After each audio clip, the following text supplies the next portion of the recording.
Hello, and welcome to Hello, I am Clutch. Hello, I am Clutch. And today, I am doing a video that's a little different than most of my normal videos. Now, if you know me or have watched any of my other videos, they're usually about a fun place or an activity or an experience or something like that. But today, I want to give a tour and review of a rental RV from Cruise America. Now, this video is not sponsored at all. It's just that I took a trip around Utah, going to the 5 big national parks there, and for the first time ever, rented an RV. And first time experience for me, never done it before. I've gone camping before, but never driven an RV, never anything, and I thought it'd be helpful to give from a beginner's perspective what it's like to rent an RV and just kind of show you around from a beginner's kind of point of view now that I've had a week to really figure it out. So I'm going to show you around the outside, I'm going to show you around the inside, and just kind of give you an idea of what to expect. So let's go look around the RV. So let's start the tour with the outside of the RV. So this is a 25-foot long camper van. So just so you knew that there's different sizes. There's one that I think is smaller than this and one that's bigger than this. So this is kind of the middle size. It's kind of like, I believe, about a 20-foot long U-Haul, and it's actually very similar to driving one, which we'll see in a minute. But first we're going to show you around the outside and see what is important about the outside of a vehicle. So we're going to start over here at the bottom. So right here to the left is your propane tank. So the propane tank is down here. That basically is fuel for your heat in there, for your gas range in there, and I believe it helps power the refrigerator. The refrigerator is kind of unique in how it uses power. So, I mean, this valve just opens it and closes it. Something that I'll probably tell you a lot that you will learn if you are renting from Cruise America, is they will tell you that whenever you go to fill up the tank with gas, you want to turn this completely off. And then as soon as you're done, turn it completely on, because when you're not hooked up to electricity, I believe the gas is how your refrigerator stays refrigerated. Something helpful is there's a gauge down here that helps you see how full it is. Now, we are 2 people and we've used it for a week. We haven't really cooked that much, just a little bit, and we haven't needed to use the heat too much other than for about 15-20 minutes in the morning to get it nice and hot. And for a whole week, we've used not even half of it. So that's something to note. Moving on, here's the door. We'll show you more about the door in a minute. This is the water-filled tank for your fresh water. I think it holds up to like 40 gallons, so for basically when you're not hooked up to a water source and you need water inside, you fill this with fresh water, so that's for like brushing your teeth and the sinks and the shower and stuff, but we'll see more about that. Back here is just some storage. I'm gonna flip this open. It kind of sticks up like that, so you can see there's a bunch of place for storage. Now, the chairs we rented from Cruise America, they were $12 to rent. They're just regular chairs you can get at a Walmart or a sports store of any kind, but we flew to where we picked up our RV, so it was nice to rent these for 12 bucks, but normal chairs. Something important back here, though, is this panel right here. Under that, you have your water hose. Now, so this water hose is what gets hooked up to the water line, which I'll show you in a moment. That gets you, if you're at a campground or somewhere with a water hookup, that gets you water to your actual RV, so you don't have to use what's in the tank. So let me close this up. Very easy. I'll just do that. Close this back up. And we're gonna go around the back side. Now on the back, this panel is just another way to get into that storage area. On this particular model, the gas tank is all the way on the back, and it is unleaded fuel, so it's very important not to use diesel or anything else, just regular unleaded fuel. When we get inside, I'll talk about gas mileage a little bit. So when it comes to that water connection, that hose we were just talking about, you would actually plug it right into here to the city water connection. And so at most RV sites, as we are at, you hook it up to this actual like pump, open the pump, water for days, which is great. All right, now here's something important but not super exciting. So here we have, let's open these up so you can see. This is where you dump out, and it's kind of hard because of the light, but this is where you dump out your gray water and black water. I'll explain that in just a sec. But over here is the sewer hose. So you need that to be able to dump everything. So what you would normally do is take out the sewer hose And then again, if you're at a dump site or if you're at an RV site that has a dump thing, you come over here, you see usually these little things on the ground. These unscrew, and you take that hose and you put it deep into there, and then you take that other end and you hook it up to here. So, for those of you that don't know about gray water and black water, let me explain quickly because that was new to me. Black water is essentially all your waste. Anything that goes down a toilet is considered black water. So it's, again, all your waste water. Where gray water is your stuff that you're not drinking. It's the water from that goes down drains, basically. Anything that goes down the sink in the kitchen area, anything that goes down the sink in the bathroom area, your shower water, stuff that is basically not clean, but is not waste. So the idea is that when you want to release all of this, you want to get all your black water out first and your gray water out second. So you'd pull the black valve, releases all the black water out, and then you pull once, and make sure that's nice and done. Give it a few moments because it does take a while, and sometimes you want to lift up the tube a little bit to help it get out. And then you pull out the gray water one to basically then all that gray water will rush out, and it kind of, you know, it's not super dirty water, it's just not drinkable, it's not potable at this point, so it washes out the tube for you. It's not obviously 100% perfect, but that's why a lot of times what you'll do is you'll take that fresh water line that is hooked into your actual RV, and you use that hose then to kind of water it down. But that's what this is all for. So let's close this up. And we're gonna close that up. And again, some of these have locks, some you just kind of twist these to close them. All right, then this one is the shoreline. So the shoreline is their fancy way of saying this is your power. So normally you have a big kind of chunky thing. It's a little, again, hard to see, that would connect right into there, and that's how your battery power from your actual machine, from the actual RV, fuels the vehicle.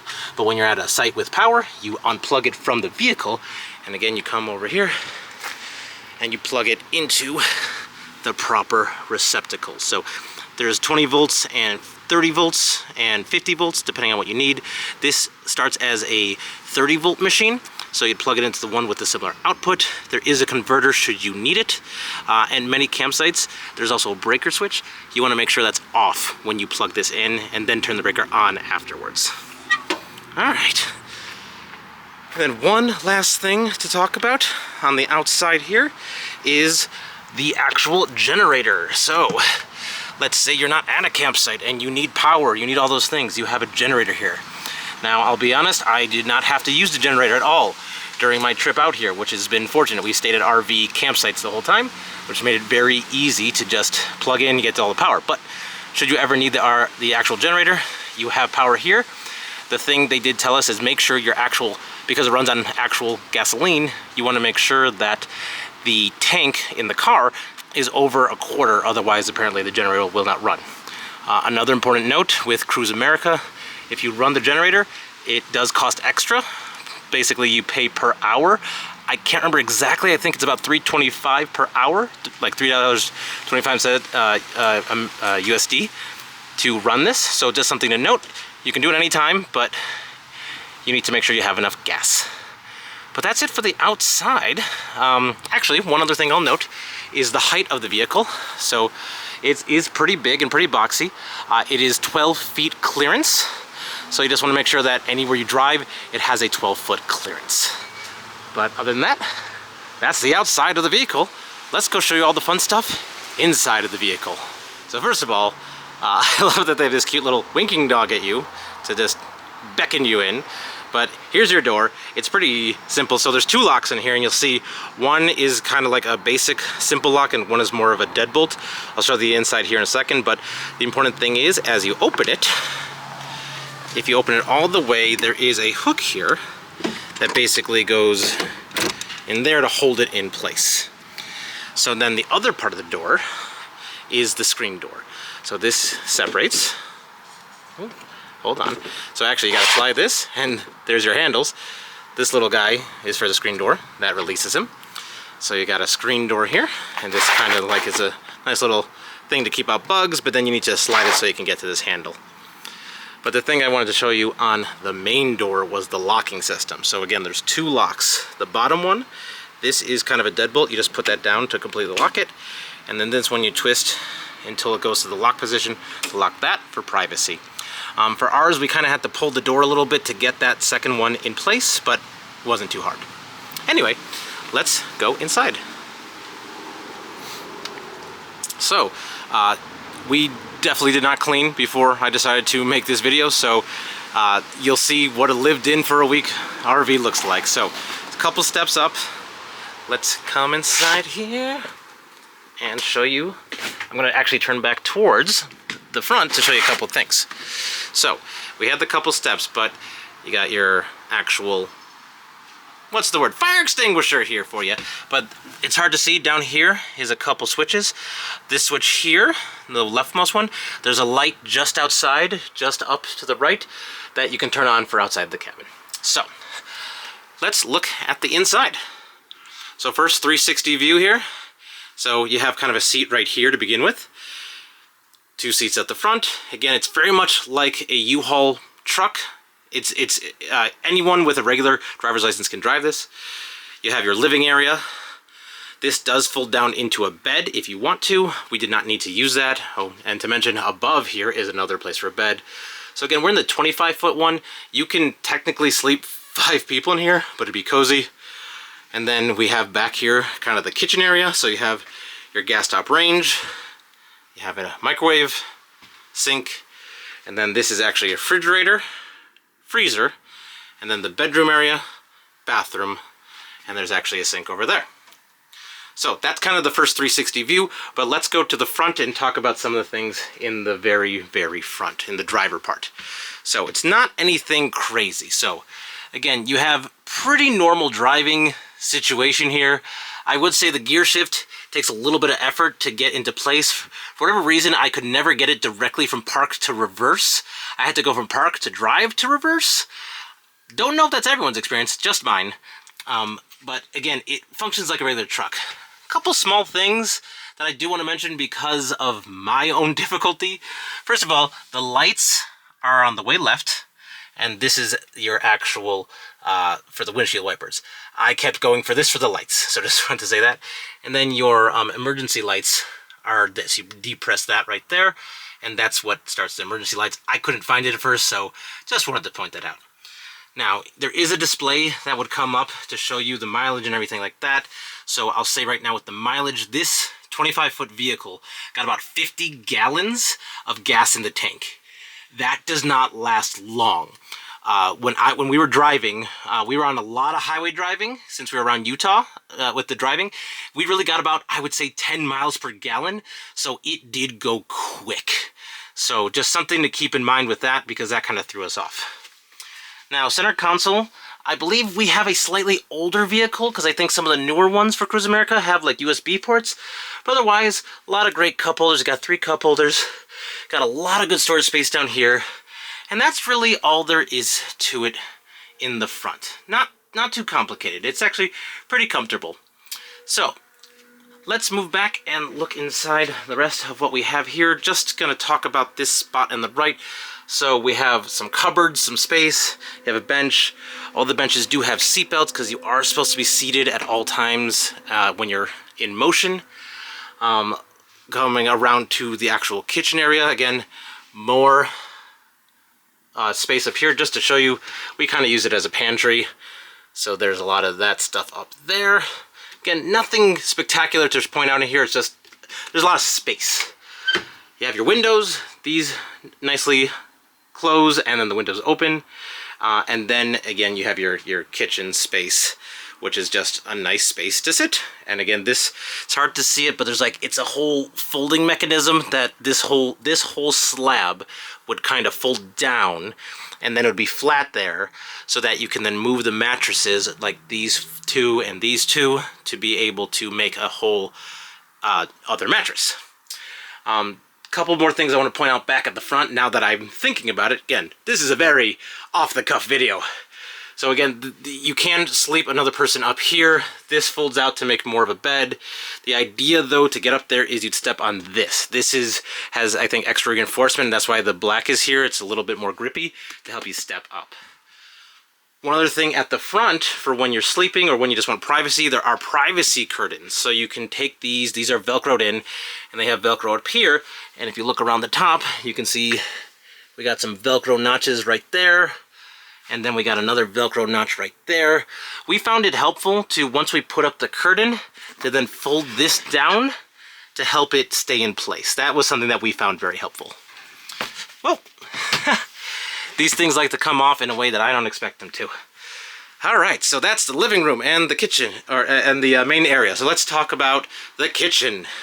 So the kitchen has a stovetop with 3 different burners. So this is gas powered. So the way you would turn it on is this turns on the actual pilot light. So you'll see that kind of flicks a little bit on all of them.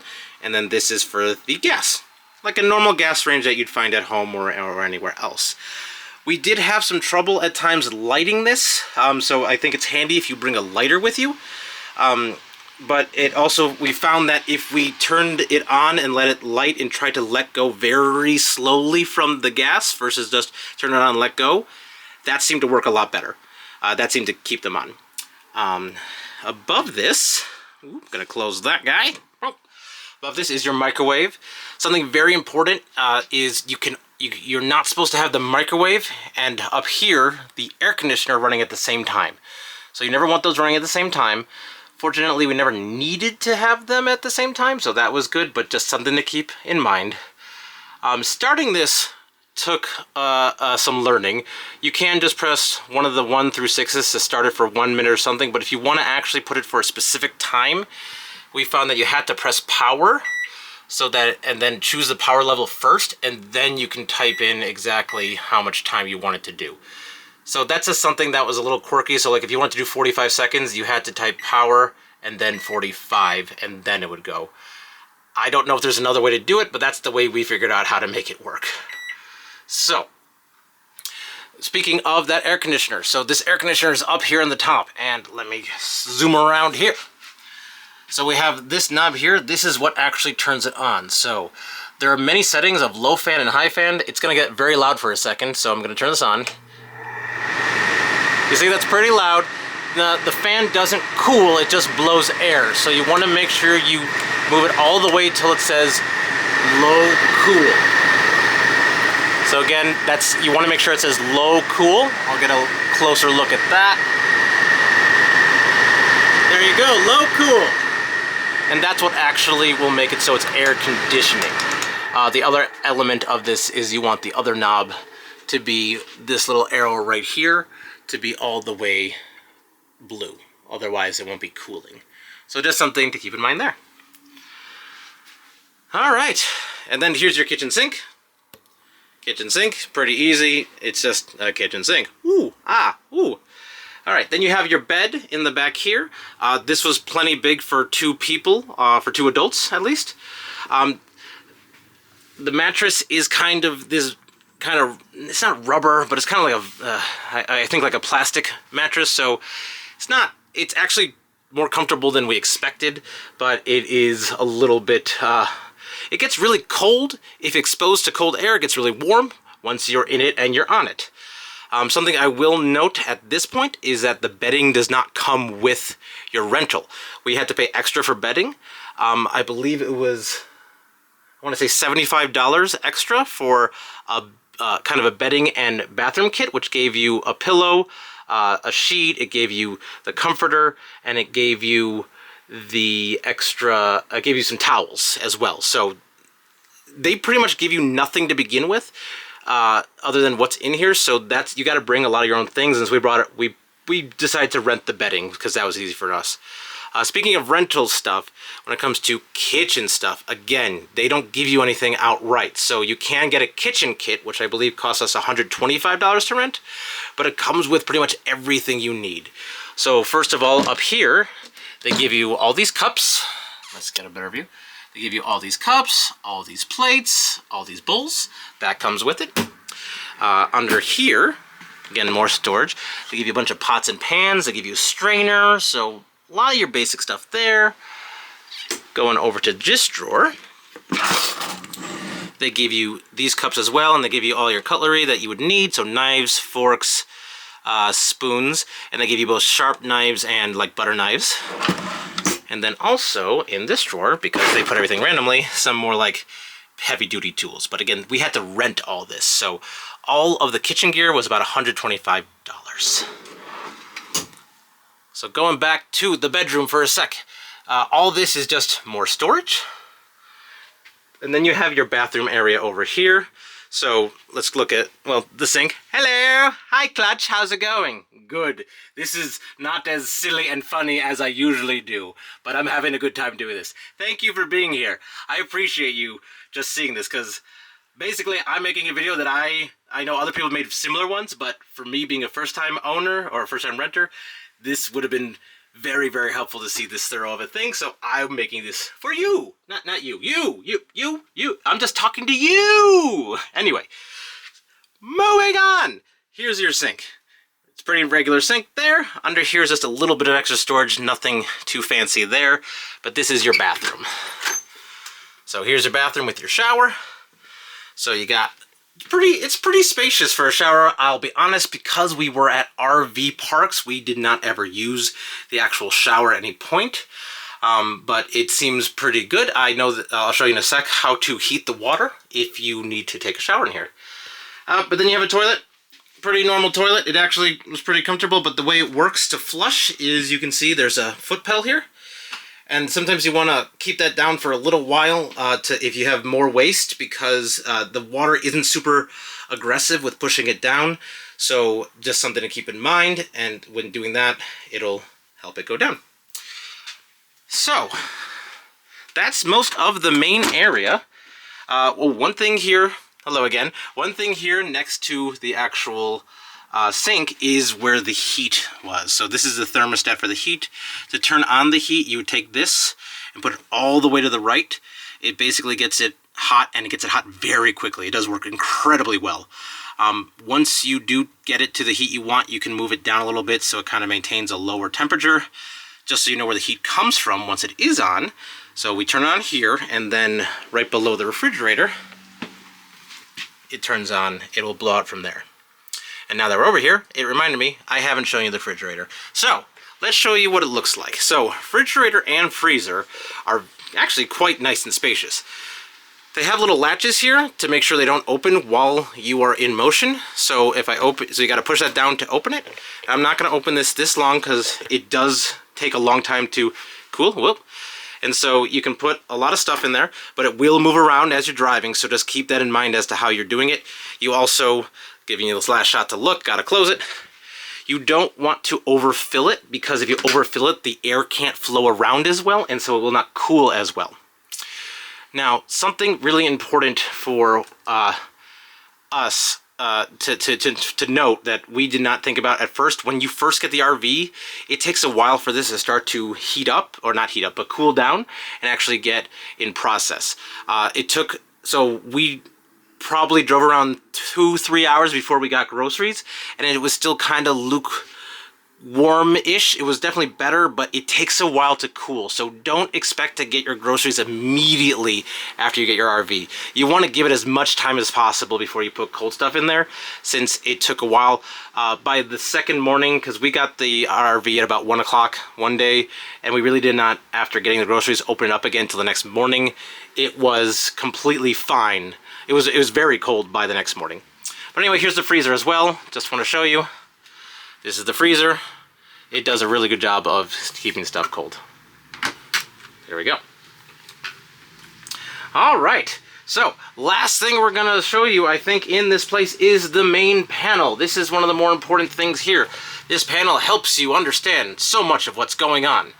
So, if you were to ever use a generator, you would use this switch here to start it up and use it that way. Again, we never had to use it, so that has been something I haven't really experienced, so I can't really tell you too much.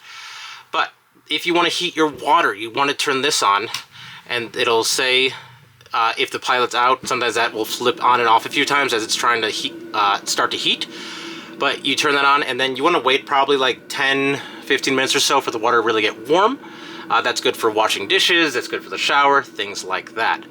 Turn that off. If you're not on the fresh water line, the one from outside, and you're using your water tank, you want to make sure that anytime you're going to use the water, in here you turn on the water pump, otherwise the water will not flow. So make sure that's on there. And then you have these indicators down here. So these tell you how full things are. So the LPG is your gas. If you do that, it tells you how much gas you have. So we have the gauge outside, but we also have it right here. Battery just tells you how full your battery is. Fresh water is how much fresh water is in that freshwater tank. You can see it's full for us right now, so we're pretty good. Black water, this is the black one. Again, that shows you how much waste, or like how full is your waste. So we're somewhere between empty and 1/3, depending on how hard I press. And then lastly is the gray water. It tells you we're about 2/3 full there. So you want to look at these constantly or consistently to make sure that you know when you need to dump them out or refill them, whatever is the thing there. So I believe we've gotten a full good tour there. Just gonna show you a little bit around as I give you this 360. Trying to think if there's anything else to show you. I suppose there are some plugs. This one does have, the plugs are a little hard to find, but here's some regular plugs, and this one does have actually USB ports, so there's some right there. And then if I go around to the kitchen, it's again hard to find. There was some up there. And then if we go all the way back to, hello again, there's some down here. So we got lots of that. And that's it. I think that's all there is to the Cruise America RV. So I'm going to flip around and look at you now. Hey, thanks for coming along with me. That was fun. I enjoyed showing that to you. That went a lot longer than I thought. Sorry that this took a while. But there's a lot to say about it. And so if you do have any questions, I would be happy to try to answer them in the comments. Just let me know. Just to let you know, it's hard to tell you exactly how much this costs because how long you keep it, how far you drive it, what amenities you get, things like that, changes it. So just some examples. For us, it was $100 a night for the RV. And then it was 19 cents every mile we drove, and that was part of a deal. I think normally it's about 38 cents or 39 cents a mile, but they run deals all the time of like over like a course of time you can get like weekends free, or they reduce the mileage. So like it's hard to say again how much it costs. Again, the bed packs were 75 each. The kitchen set was 125. There's also insurance you can buy. That's $20 a day if you want to feel very safe about if you have a small scrape or an accident. You can also pay in advance to not have to dump your black and gray water, and you can also pay to not have to fill your propane. So all those things kind of change how much it costs. Something I will again kind of note, if you're driving far, the gas goes quickly. We spent a lot more on gas than we expected because there's been a couple times we filled up like 30 plus gallons, and that adds up. So just wanted to let you know that.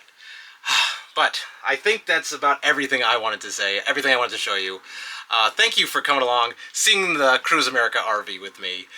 If you enjoyed this video, I have a lot of other fun things to show you, like where did we go with this? So one thing we did do in the RV that I did film, because I didn't film a lot of the national park stuff, but I did film one fun thing while we were on the road. That was going to the Hole in the Rock, which is in Moab, Utah. You can watch that video up here. That was a lot of fun. I love that place. But if you just want to see some of my other silly adventures, I got a good video for you right there. What's that video? That's probably the best one for you. Anyway, thank you for coming along. Goodbye.